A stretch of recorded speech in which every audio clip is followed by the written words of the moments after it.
What are we doing every morning? We read. What are we reading? The Bible. What time is it? It's time for ESD, ang salita ng Diyos. So, Marcos Kapitulo 8, versikulo 14 hanggang 21. Iba na po yung title nito. Ang pampaalsa ng mga Pariseo at ni Herodes. So, covered dito yung verse 14 to 21. And may parallel verses siya sa Matthew chapter 16, verse 5 to 12. So, basahin na po natin. Kasi 8 verses to. 14. Nakalimutan ng mga alagad ni Jesus na magdala ng tinapay. Iisa lang ang baon nilang tinapay sa bangka. 15. Sinabi ni Jesus sa kanila, mag-ingat kayo sa pampaalsa ng mga Pariseo at ni Herodes. Kumbaga parang, teka muna Lord, alright, why? Could you tell us why? 16. No, they're not asking, alright, so I'm just asking myself. I mean, the disciples is not asking during this time. Verse 16. Actually, they will ask. Verse 16. Nag-usap-usap ang mga alagad ni Jesus. Akala nila, kaya niya sinabi yon ay dahil wala silang dalang tinapay. Alright. 17. Alam ni Jesus kung ano ang pinag-uusapan nila. Kaya sinabi niya sa kanila, bakit kayo nagtatalo-talo na wala kayong dalang tinapay? Hindi pa ba kayo nakakaunawa? Hindi ba ninyo ito naiintindihan? Matigas pa rin ba ang puso ninyo? Medyo malalim yan.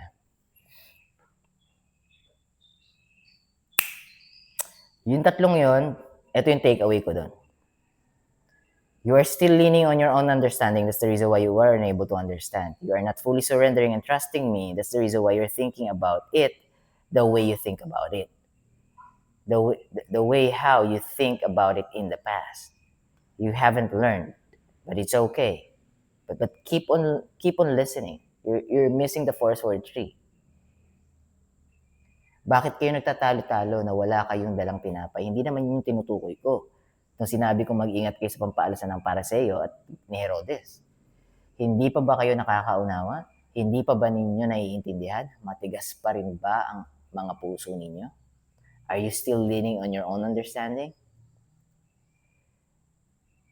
It seems that you're hearing it but you're not getting it. 18.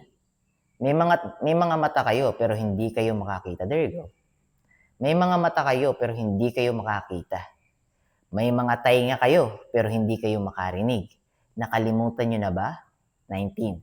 Nang pagpira-pirasuhin ko ang 5 tinapay para sa 5,000 tao, ilang kaing ang natira? Sumagot sila, 12 po. Verse 20, nagtanong pa si Jesus. Nagtanong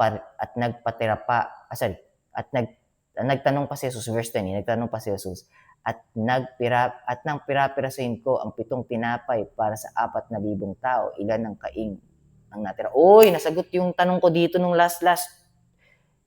the day before yesterday. Kasi feeding of the 4,000. Kasi nagtaka pa sila nung sinabi ni Jesus eh. Paano natin sila papakainin? Teka muna, feeding of the 5,000, nakalimutan niyo? Dito, niremind sila. So, ibig sabihin, both of those things happened. But anyways, let me just check the timeline. I need to check the timeline. Dito sinabi niya, pinaalalahanan sila ni Jesus dito. Feeding of the 4,000. Did you forget about it? Feeding of the 4,000. Don't tell me you forgot about that as well. Nagtanong si Jesus, verse 20, nagtanong pa si Jesus, at nang pagpira-pirasuhin ko ang 7 tinapay para sa 4,000 tao, ilang kaing ang natira? Sumagot sila, 7 po. At sinabi ni Jesus sa kanila, hindi nyo pa rin ba nauunawaan? So, the Lord is not talking about the food that they are going to eat, what they're lacking. The reason why our Lord Jesus Christ is telling them to be aware of the leaven that the Pharisees and Herodes brought is those are the teaching that could mislead them. Those are the tradition that the Pharisees are imposing unto them, leading them away from the Word of God. twisting the word of God by using tradition, focusing on tradition instead of the word of God. They forgot the Pharisees, the Sadducees, the law, the lawyers, the scribes, even King Herod, the tetrarch, even Herodes, even Herod.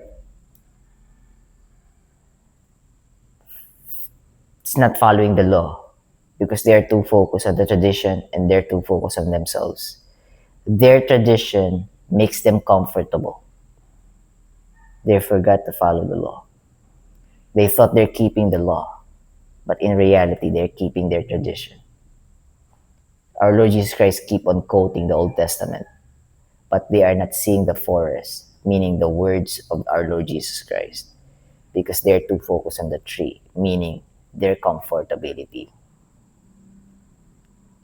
God is not telling them to be aware, to be weary, to be cautious of the leaven that the Pharisees and Herod brings or brought to them or bringing to them.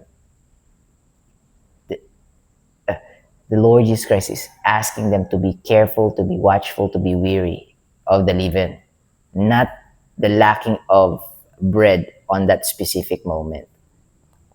That's the reason why God is telling them, I told you this and you're misinterpreting it because you're leaning on your own understanding. Don't you have ears to hear? Don't you have eyes to see?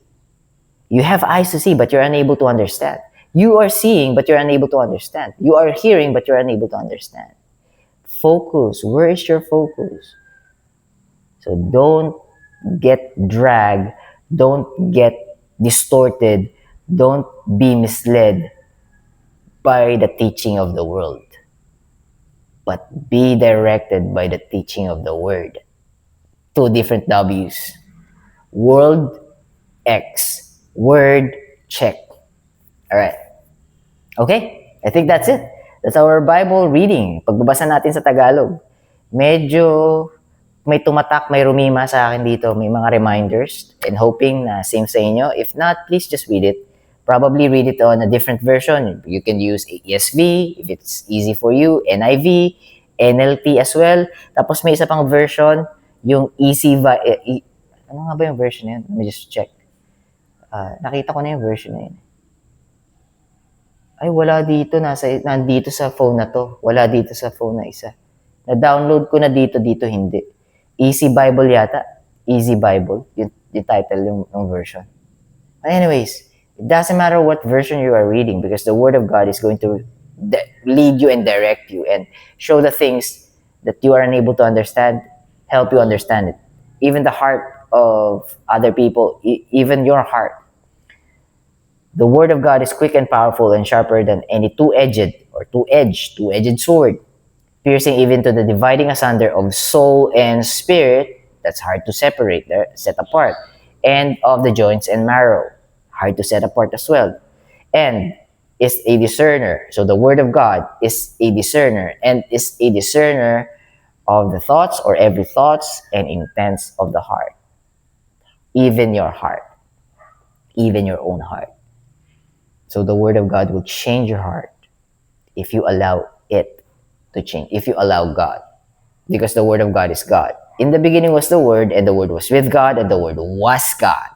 And the Word was made flesh, Jesus Christ, and dwelt among us, Jesus Christ. And we beheld His glory. Glory of who?